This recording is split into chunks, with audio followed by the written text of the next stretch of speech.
Hey guys, it's Stephanie and I'm here to do my end of the year favorites. So these are my favorite books that I read in 2017.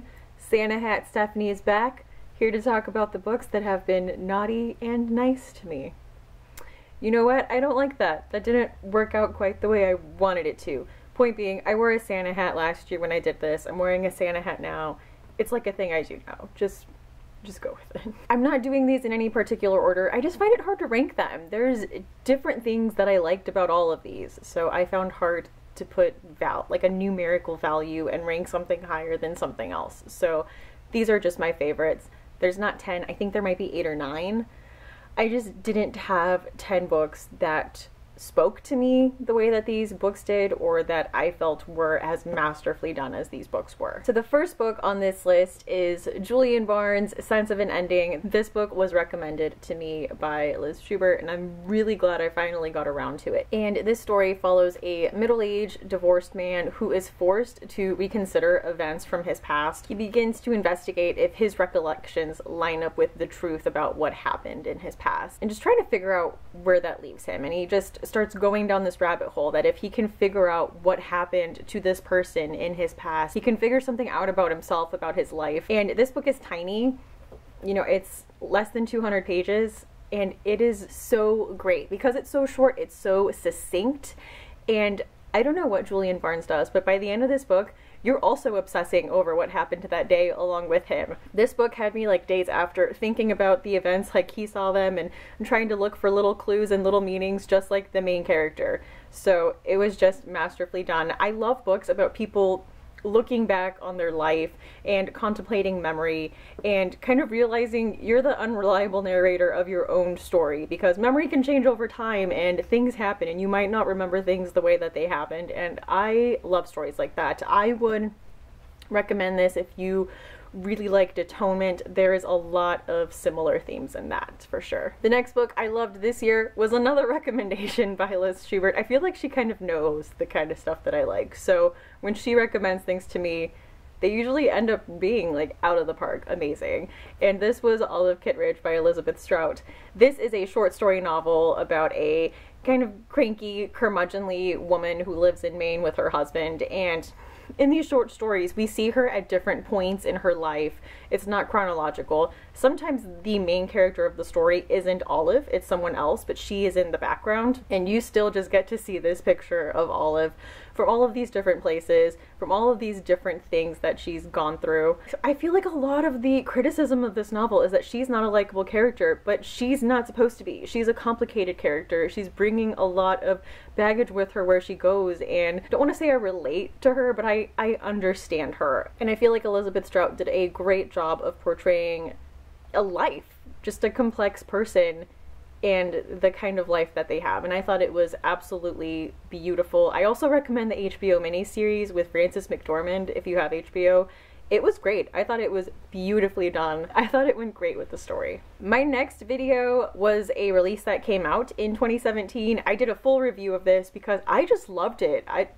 This was such a me book, and this was the Guineveres by Sara Domet. And this is about 4 teenage girls named Guinevere. They all kind of have different nicknames from there, like Gwen or Winnie or Veer. They have all been dropped off by their family at this convent on kind of like a permanent basis. It's not a temporary schooling situation, like they've been dropped off. So of course there's so many different things bringing these girls together and forming these bonds, one of which of course being that they have the same name. They are growing up at this convent. There is a war going on outside of the convent, but Sara Domet does just this wonderful thing where you really, like the girls, you really don't know what's going on in the outside world. You just have little clues here and there to go on. Just like the girls in this convent, you are also isolated from the events happening outside. And one of the girls becomes really obsessed with telling stories and lives of the saints, and she starts kind of tying things together with her studies of these lives of the saints in her classes that she starts writing in her journal. I thought this was just a beautiful, and it was a little dark. I would say if you liked the Virgin Suicides, this is very reminiscent of the Virgin Suicides, and I just absolutely loved it. These girls were so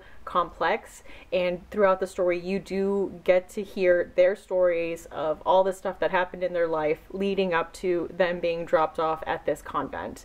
And I thought it was just beautiful. So I definitely recommend the Guineveres by Sara Domet. The next book I read that I really liked was Commonwealth by Ann Patchett. I think Ann Patchett might be the only author that's ever been on my favorites list and on my worst list. More to come on that later. Two families' lives are changed forever because of the events that take place at a baptism party. There is a kiss that happens, and two families are broken and are merged together at the same time. And I thought Ann Patchett did such a great job of tackling a family story about blended families and about the relationship and dynamics when you have to like spend a vacation time with a certain parent and deal with step siblings and the complicated relationships that come from that, and those relationships over time, and just the difference in the kind of bond that holds you together because it's not blood, but it is familial still. In this story, one of the children ends up dating an author who takes the story of these siblings of this family and writes a successful novel about it. And so it's the family then again coming to terms with something that happened in the past that, is the crux of this story. And just about stories and ownership and familial relationships, trust was amazing. And it could be that, I come from a blended family. I have step siblings. I have, step families, step grandparents, step aunts and uncles, of course, as you do. And so maybe I'm bringing a lot more of my personal experience into this, and that's why, I could relate to it so well. And I don't know, I just really, really enjoyed it. The next book I want to talk about is Smoke Gets in Your Eyes by Caitlin Doughty. So this is a book that's been everywhere on BookTube. I don't feel like I need to go too much into it, but this is Caitlin Doughty's memoir of being in San Francisco and taking a job working at a crematorium, and that inspiring her to become a licensed mortician, to, go to mortuary school and learn embalming, and just a couple of the experiences that she had, working at a funeral home, working at a crematorium, and her practice with people, and her thoughts on American culture and how we deal with death and the grieving process, or more so how we don't deal with death and we're not great at it compared to how other people deal with death. Her new book that's out, From Here to Eternity, I think gets a lot more into the worldwide kind of exploration of how other people deal with death and grieving processes all over the world, but this is a lot more on the American style of grieving and view of death. So if that's something you're interested in, I would really recommend this. Actually, I think I would really recommend this to everyone. This is a book I have like shoved in people's hands after I read it because I thought it was just life-changing. Then again, one of my favorite shows was 6 Feet Under, so that could also just be me. But if you are a fan of 6 Feet Under, my next favorite is another short story novel. I know there's a word for that. Someone commented on one of my videos and told me. I forgot. Anyway, it is Let the Great World Spin by Colum McCann. And this is a novel told in short stories that takes place in the 70s in New York City. All the stories are centered by one event.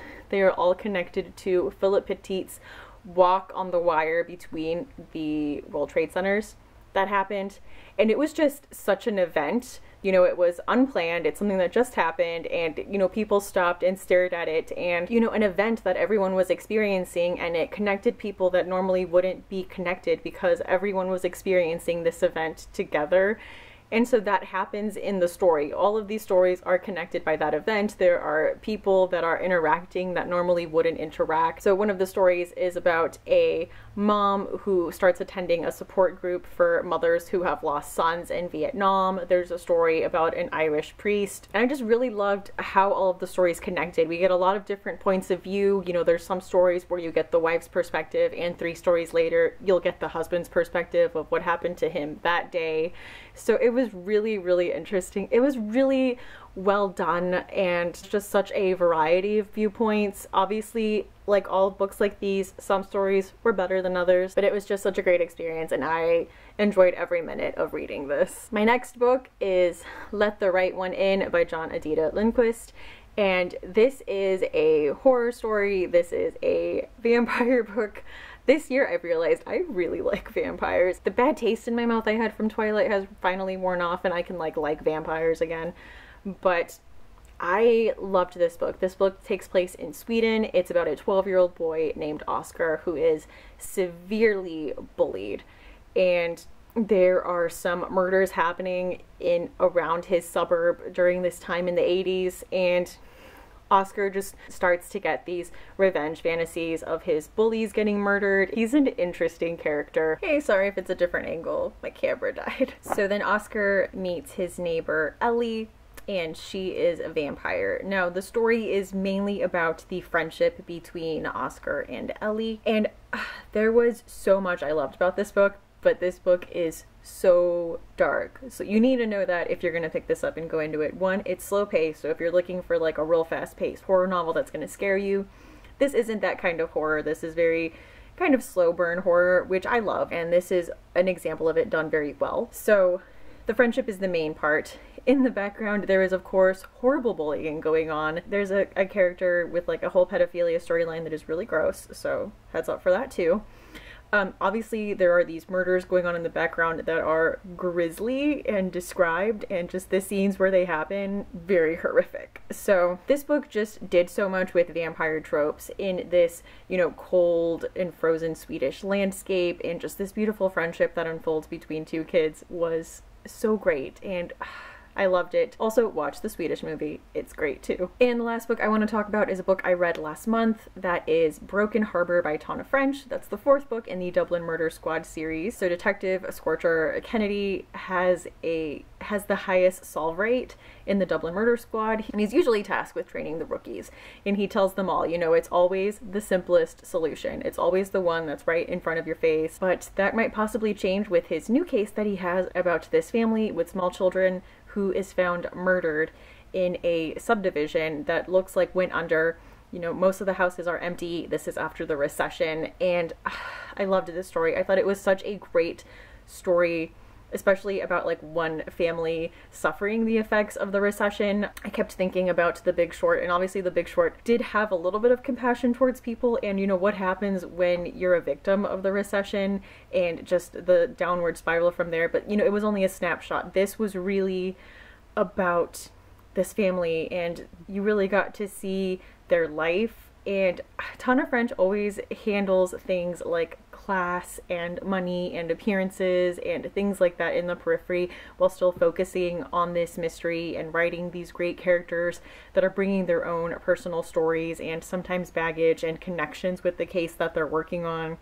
So it's just great. I love getting the different perspectives every book, and I think so for my favorites right now, it might be between In the Woods and this. I thought The Likeness was okay. I did not like Faithful Place, but this brought me back, and I am all in on Tana French again. I just absolutely loved it. Anyway, guys, those are my favorite books this year. What was one book that you absolutely loved this year, that spoke to you, that was just like, wow, for you? Please let me know down below. Thank you so much for watching, and I hope to see you again soon. Bye!